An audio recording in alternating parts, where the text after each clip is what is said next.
Aleluia. Se vos perseguem por causa de mim, não esqueçais o porquê. Não é o servo maior que o Senhor. Aleluia, aleluia.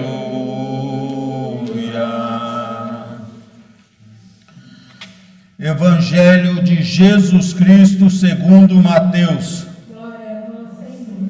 O Senhor esteja convosco. Naquele tempo, Jesus voltou a falar em parábolas aos sumos sacerdotes e aos anciãos do povo, dizendo: o reino dos céus é como a história do rei que preparou a festa de casamento do seu filho e mandou os seus empregados para chamar os convidados para a festa, mas estes não quiseram ir. O rei mandou outros empregados, dizendo: dizei aos convidados: já preparei o banquete, os bois e os animais cevados já foram abatidos e tudo está pronto. Vinde para a festa. Mas os convidados não deram a menor atenção. Um foi para o seu campo, outro para os seus negócios, outros agarraram os empregados, bateram neles e os mataram. O rei ficou indignado e mandou suas tropas para matar aqueles assassinos e incendiar a cidade deles. Em seguida o rei disse aos empregados: a festa de casamento está pronta, mas os convidados não foram dignos dela. Portanto, ide até as encruzilhadas dos caminhos e convidai para a festa todos os que encontrardes.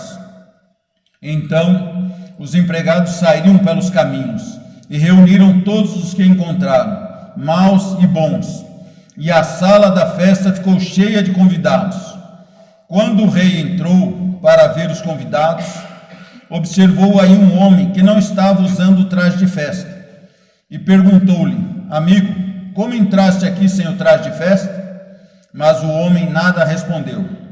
Então o rei disse aos que serviam: amarrai os pés e as mãos desse homem e jogai-o fora na escuridão. Aí haverá choro e ranger de dentes, porque muitos são chamados e poucos são os escolhidos. Palavra da salvação. Agora, todos sentados, vamos fazer uma pequena reflexão da liturgia de hoje, né? E eu volto a insistir na nossa oração diária. Nós estamos vivendo no mês de outubro, mês de oração, mês do rosário. Eu vou dizer uma coisa para vocês: vamos aumentar as nossas orações, vamos afastar das distrações, né? Aqui até na leitura fala um pouquinho a respeito disso, das distrações do mundo. De vez em quando vamos cortar, vamos tirar. Eu falo isso para vocês porque eu ponho isso na minha vida em prática. De vez em quando que eu vejo que estou muito, e olha que eu não costumo ficar em tranqueira, em televisão, em mídia e em internet. Geralmente são coisas de Deus que eu estou procurando saber e ver. Na TV às vezes vejo um jornal, um desenho, às vezes um filme, dificilmente vejo inteiro. Entendeu? Então vamos evitar as distrações do mundo, aqueles que quiserem, porque nós temos que cuidar da nossa vida material, temos, mas principalmente cuidar da nossa vida eterna. Essa vida aqui, se nós viver 100 anos, é muito. E depois, para onde vai a nossa alma, né? Esses dias fiquei sabendo que mataram uma pessoa aqui próxima a nós, aqui, que era envolvida em bagunça aí, em crime, né? Infelizmente, né? Até a gente pede pela alma deles, né? Mas é terrível. Para onde foi a alma dele, né? É isso que nós temos que pensar. Nossa vida aqui passa, como disse o apóstolo São Paulo, em referência às coisas do mundo, as maiores riquezas do mundo, considero como um esterco diante das coisas que Deus tem preparado para nós. E aqui nós vamos ver no Evangelho de Deus falando sobre isso, para nós buscar esse reino. E as pessoas estão distraídas, né? Então, na primeira leitura, nós vemos aqui o profeta Isaías. Já até recomendei para vocês ler o profeta Isaías, meditar, porque o profeta Isaías falou de coisas do tempo deles. Mais para frente, falou de Jesus em detalhes, o que Jesus ia fazer na cruz, o Messias. Falou para frente de Jesus, falou do nosso tempo. E Isaías falou para frente do nosso tempo, até para os 1000 anos que vai ter depois da bagunçarada toda. Isaías falou. Então é muito interessante a gente ler e meditar no livro de Isaías, do profeta Isaías, para a gente não pegar de surpresa aí, como gente vai arrancar os cabelos a hora que vê certas coisas acontecerem. Nós não, vamos estar em paz, porque estamos firmados em Deus, em Jesus Cristo e nas suas promessas, né? Então ele diz assim: o Senhor dos Exércitos dará neste monte, o monte aqui eu ia pesquisar, acabei não conseguindo pesquisar, mas provavelmente ali em Israel, talvez o Monte Moriá, ou o monte onde Jesus morreu na cruz, né? O Santo Sepulcro estava ali próximo. Então diz assim, ó: neste monte para todos os povos Deus vai preparar um banquete de ricas iguarias. Nós vamos ver primeiro num plano espiritual, porque Deus sempre fala de uma forma sobrenatural espiritual, e depois é transportado para o nosso mundo, reflete no nosso mundo físico, material, na nossa terceira dimensão. Mas quase sempre Deus está falando de coisas sobrenaturais, espirituais, como muitas vezes falou o Senhor Jesus. Ele usava coisas humanas para nós entender as espirituais.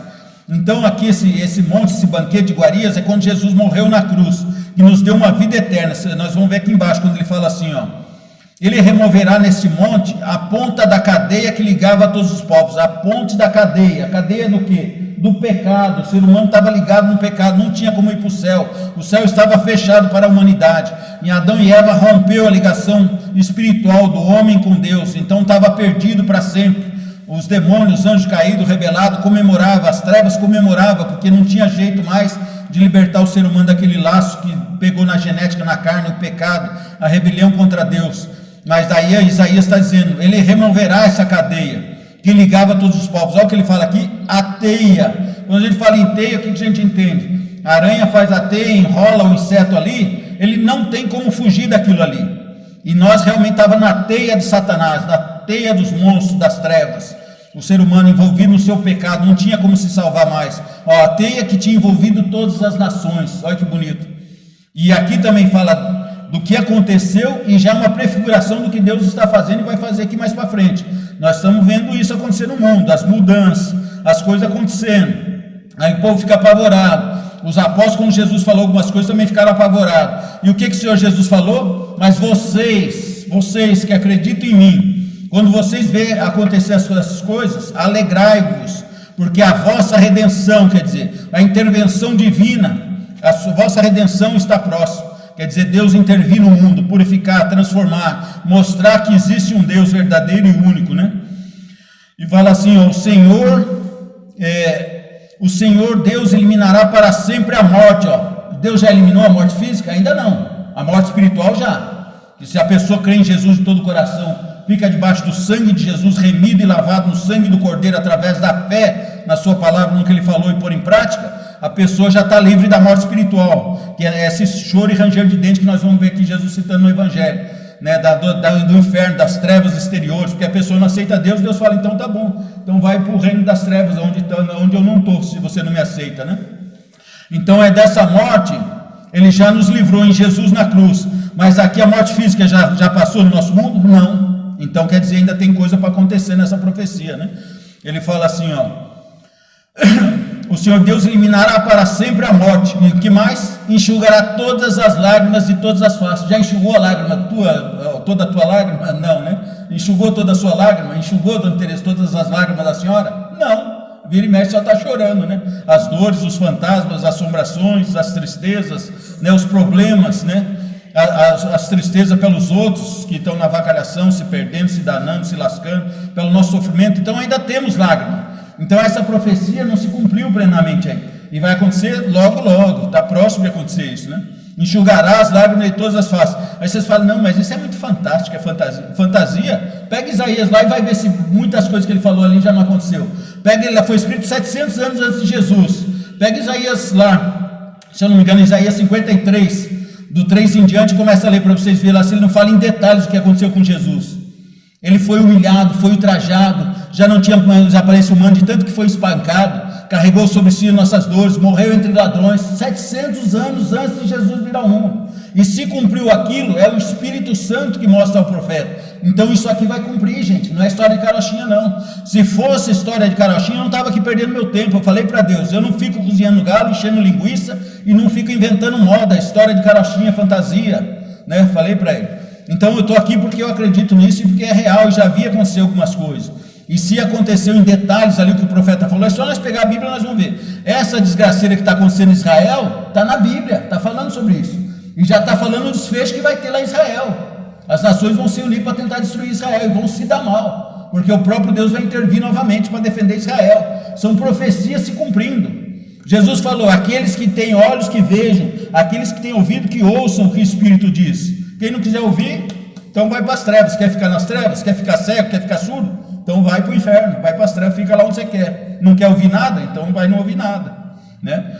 É nós que escolhemos, enquanto estamos na nossa razão, enquanto estamos no mundo, né? Então ele vai enxugar, diz que vai enxugar toda lágrima, né, dos olhos, das faces. Deus tem dó, Ele não quer que a gente chore, mas a gente é teimoso, a gente fica pecando, está queimando nossa mão, mas a gente não solta o pecado, está queimando, mas não solta. É que nós, como se nós tivéssemos uma cobiça gigantesca. Aí você vê uma pedra de ouro ali, é linda, eu vou ficar milionário com esse ouro, mas o ouro está fervendo, mas a gente vai, mete a mão e quer tirar, e vai queimando a mão, e chorando e puxando. É a famosa lágrima de crocodilo. Aí não adianta falar: Deus não gosta de mim, por que eu sofro tanto? É porque você está pecando, você não quer soltar, solta isso aí que eu te salvo, pede a minha ajuda. É isso que Deus fala, né? Então é isso que está falando, nós é que decidimos. Naquele dia se dirá, está vendo?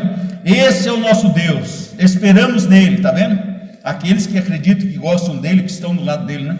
Até que nos salvou, esse é o Senhor, nele temos confiado. Olha que maravilha isso. Vamos alegrar-nos, exultar por nos ter salvo, e a mão do Senhor repousará sobre este monte. Olha a promessa que tem lá para Israel: repousará sobre este monte, novamente.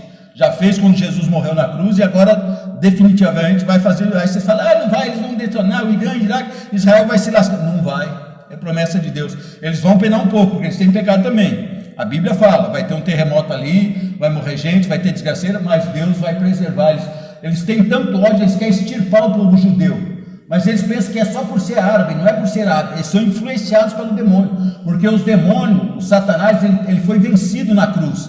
Então ele tem ódio do povo judeu, porque quando o ser humano pecou e já não tinha mais salvação, como diz ali em Isaías no começo, aí o demônio falou: eles estão no laço, eles não têm como sair. Mas Deus foi preparando um povo escolhido, daquela genética. Deus, com o poder e sabedoria dele, ele foi puxando um fio genético lá de Adão, genético, purificando, aí fez aquele povo com aquela genética, foi indo. Vocês podem ler a Bíblia, vocês vão ver, Deus mandava eles evitar a se casar com estrangeiro, com pessoas diferentes do judeu, e foi puxando.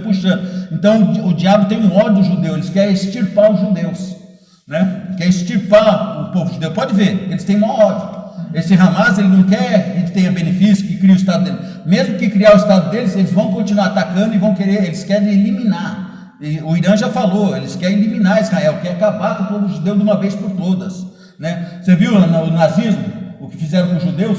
O Hitler, do nada, ele queria acabar com os judeus, matar, punha a estrela dele lá como se fosse contaminado por um vírus extremamente contagioso, fez um monte de propaganda na mídia: não, eles são isso, são inferior, para tentar matar, acabar com o judeu. Tem judeu ruim, como tem nós ruim também, tem brasileiro ruim, tem em todos os países, tem gente ruim e boa, no judeu também. Mas é um povo escolhido por Deus, e eles têm uma promessa de Deus, e eles vão acabar se convertendo em massa, aceitando Jesus. Jesus fala, lá nas profecias, fala que o povo judeu vai chorar por ver que os seus antepassados mataram o Salvador. Eles vão reconhecer Jesus como Salvador, os judeus em massa, o povo de Israel em massa vão reconhecer, vão ser salvos em massa. Até hoje não reconheceram porque mentiram para eles, fizeram os soldados mentir, os chefes dos judeus fizeram mentiram, disseram que o corpo de Jesus foi roubado. Eu conheci uma senhora judia que trabalhava no consulado da Hungria, era poliglota, a mulher falava 7 ou 8 línguas, era judia, mulher, trabalhava no consulado de São Paulo da Hungria, e ela, conversando com ela sobre isso, e realmente os judeus acreditam que Jesus, o corpo foi roubado. Aí eu comecei a falar umas coisas para ela, Deus deu uma palavra, mostrou para mim que ela tinha perdido 2 filhos abortados, não sei se aborto, parece que foi aborto espontâneo.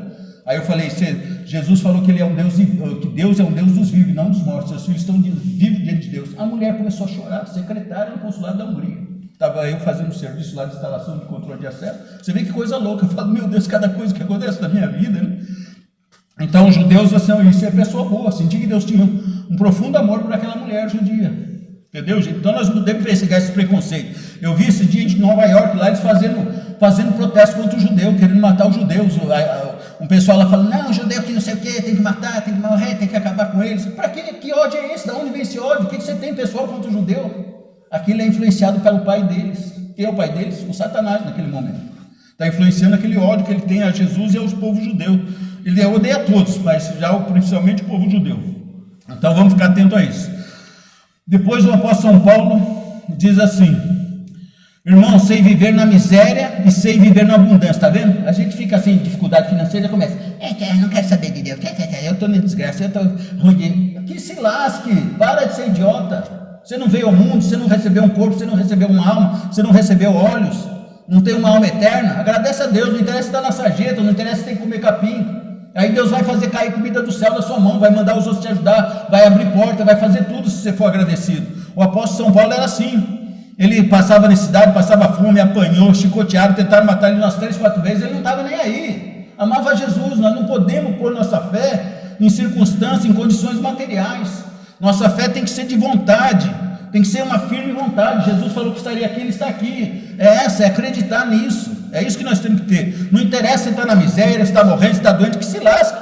Louvado seja, Senhor, eu te louvo, estou doente, estou com fome, Senhor, se for do teu agrado, me ajuda, manda comida, faz oração, dobra o joelho, pede para Deus e acabou.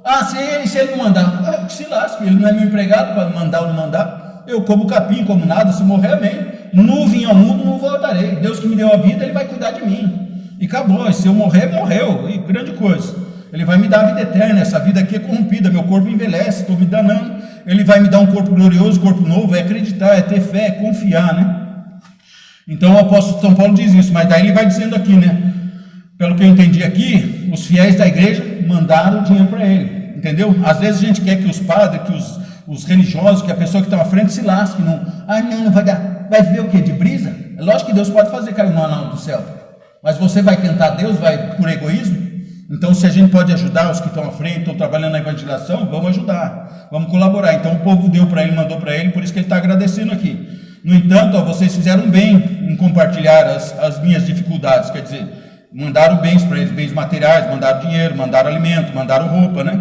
E ele falou, e daí ele fez uma bênção sobre eles, mas essa bênção ele nem precisava dar, porque Jesus falou sobre isso, é automático, é uma lei divina e espiritual. Aquele que dá, dar-se-vos-á. Quem dá, dar-se-vos-á, uma medida socada, transbordante, né? E cheia. Ele falou assim, o meu Deus proverá esplendidamente com sua riqueza todas as vossas necessidades em Cristo Jesus. É o nosso Deus, Pai, glória, tá vendo? E por fim, vamos encerrar aqui no Evangelho. Então Jesus faz essa parábola do reino, né? O reino dos céus. E esse rei quem é? O rei é o próprio Deus que ele fala, né? O reino é o reino dos céus, então o rei é Deus. Aí ele mandou os empregados. Quem são os empregados? No primeiro momento os anjos, depois os profetas, os pregadores, os evangelistas, aqueles que pregam a palavra de Deus, aqueles que acreditam em Jesus, aqueles que acreditam em Deus. Então esses são os empregados, aqueles que estão chamando as pessoas para Deus, como hoje é o que estou fazendo, eu sou empregado, sou servo de Deus, servo de Jesus. Estou falando para vocês buscar o reino de Deus, que Ele convidou para essa vida eterna, que Ele vai enxugar toda lágrima, que existe essa vida espiritual, que vai ter mais 1000 anos essa terra aqui, que vai ser restaurado o paraíso na terra, e depois na vida eterna uma vida de glória, né, com Jesus, com Deus. É esse o convite que eu estou fazendo. Mas daí o que Deus fala aqui, ó?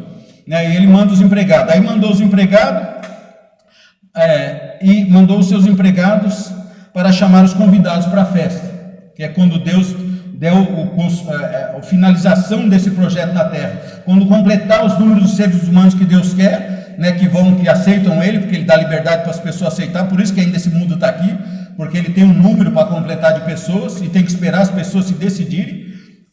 Então quando se completar, então Deus vai fazer essa grande festa, de finalização dessa obra humana, para depois que Ele tem outros projetos para nós, Deus tem outros projetos para o universo, mas Ele está esperando completar esse número de pessoas. E aí ele pega, e eles não queriam vir, não quiseram vir quando mandou os primeiros empregados, talvez os profetas. Depois mandou outros empregados, diz aos convidados, prepara os bois, para a festa. Mas os convidados não deram a menor atenção. Olha o que aconteceu? Um foi para o seu campo, foi para a sua TV, foi para a sua distração, outro foi para o seu boteco, outro foi para o seu negócio, outro foi para a bebida, outro foi para o futebol só. Não digo que essas coisas, o futebolzinho, uma distração é pecado, mas é só para aquilo. Outros daí com raiva, com ódio, agarraram os empregados, bateram neles e os mataram. O que é bateram neles? Desceram a língua neles, mataram eles com a língua, cancelaram, como diz na internet, né? Cancelaram eles. Só fala besteira, isso aí não está com nada, vamos divertir, vamos beber, vamos gozar, vamos pintar e bordar, vamos dançar, como falou um demônio, vamos dançar e bagunçar, que o homem lá de cima está para voltar e nós tudo vamos para o fogo do inferno. O diabo falou isso na cara do cara, através da boca da mulher dele. Falou falando para ele, vamos pintar e bordar dentro de uma boate do Rio de Janeiro.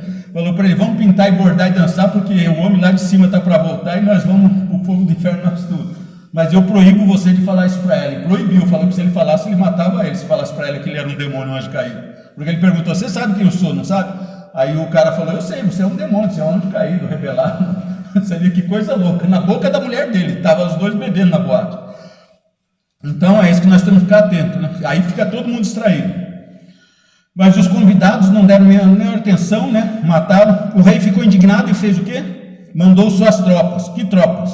O exército celeste, os anjos de Deus. Aqueles assassinos, mataram os assassinos, incendiaram suas cidades. E disse, aí Deus falou o quê para os empregados? Vai e busca todos aqueles que estão degradados, que estão sofridos, aquele que o mundo fala, não, esse é uma prostituta, esse é um drogado, esse é um danado, é um lascado, né? Vamos pegar ele, vamos levar para casa, vamos... Não, ele está perdido, está danado. Aí Deus vai e fala, chama todos eles. Aí eles escutam e aceitam o convite, né? E aí Deus recolhe todos que estão pelos caminhos com os anjos, vem com a força de Deus, aqueles que têm um mínimo de sentimento de pender para Deus, e ele arrasta todos esses para a festa, né? Mas aí chega lá, isso é interessante, que tem um finalzinho aqui só da roupa, que diz, aí ficou cheia a casa, né? Quer dizer, que vai completar o número que Deus quer. Mas daí quando o rei entrou para ver os convidados, observou ali, isso aqui é uma curiosidade, eu ainda não tive pleno discernimento sobre isso, já tenho uma suspeita, né? Aí ele olha, pô, se está lá dentro, como é que entrou ali, né? E aí ele olha assim, daí diz que o rei olha e fala, ué, como é que você entrou aqui? Por quê? Porque só tem um caminho. E qual o caminho para entrar no céu? Jesus disse, eu sou o caminho, a verdade e a vida, ninguém vem ao Pai senão por mim. Então, revestido com as vestes, lavado no sangue do Cordeiro, remido do sangue do Cordeiro. Então, só através de Jesus que foi. Talvez esse foi por outros caminhos, fora de Jesus. Não sei como ele chegou ali também, é um mistério ainda para mim. E o Espírito Santo convém nos revelar um dia desse. Mas ele disse assim, como é que você entrou aqui? Né? É esquisito o intruso entrar lá na festa, né? Isso aqui eu tenho curiosidade de saber, isso pediu o Espírito Santo para me revelar. Uma hora dessa, quem sabe, Deus nos revela, né? E aí o que ele falou? Porque o rei não é mau, ele não vai fazer isso com uma pessoa que seja inocente. Aí o rei mandou amarrar, olha que horrível, amarrai os pés e as mãos dele e jogai-o fora na escuridão. Entendeu? Ele não vai se lançar no inferno, mas vai se lançar na escuridão do universo, nas trevas exteriores, que o inferno tem várias dimensões. Um dia a gente pode falar sobre isso, várias divisões, porque Deus é o justo juiz. Ele não faz justiça e nem danação, condenação para ninguém que não mereça. Então, se uma pessoa é homicida, ele vai pagar de um jeito. Se o cara é um depravado, ele vai pagar de outro jeito, o inferno dele é outro. Se o cara não aceitava demônio, essas coisas, nem nada, não era violento, então ele só queria ficar longe de Deus de tudo, então Deus vai deixar ele ficar longe do diabo, do inferno, de tudo, nas trevas exteriores, nas trevas do leão. E eu acho que é esse caso aqui, tá vendo? Quer dizer, o cara não era digno de ir para o inferno, mas também não podia entrar no céu daquele jeito. Então ele fala, amarra os pés e as mãos e joga ele fora, na escuridão. Ali haverá choro e ranger de dentes. Entendeu? Então a gente não pode brincar. Jesus falou sobre o inferno. Deus é misericórdia, mas Deus é o justo juiz. A gente mesmo, quando fica com raiva de alguém que faz uma maldade para a gente não quer que faça justiça?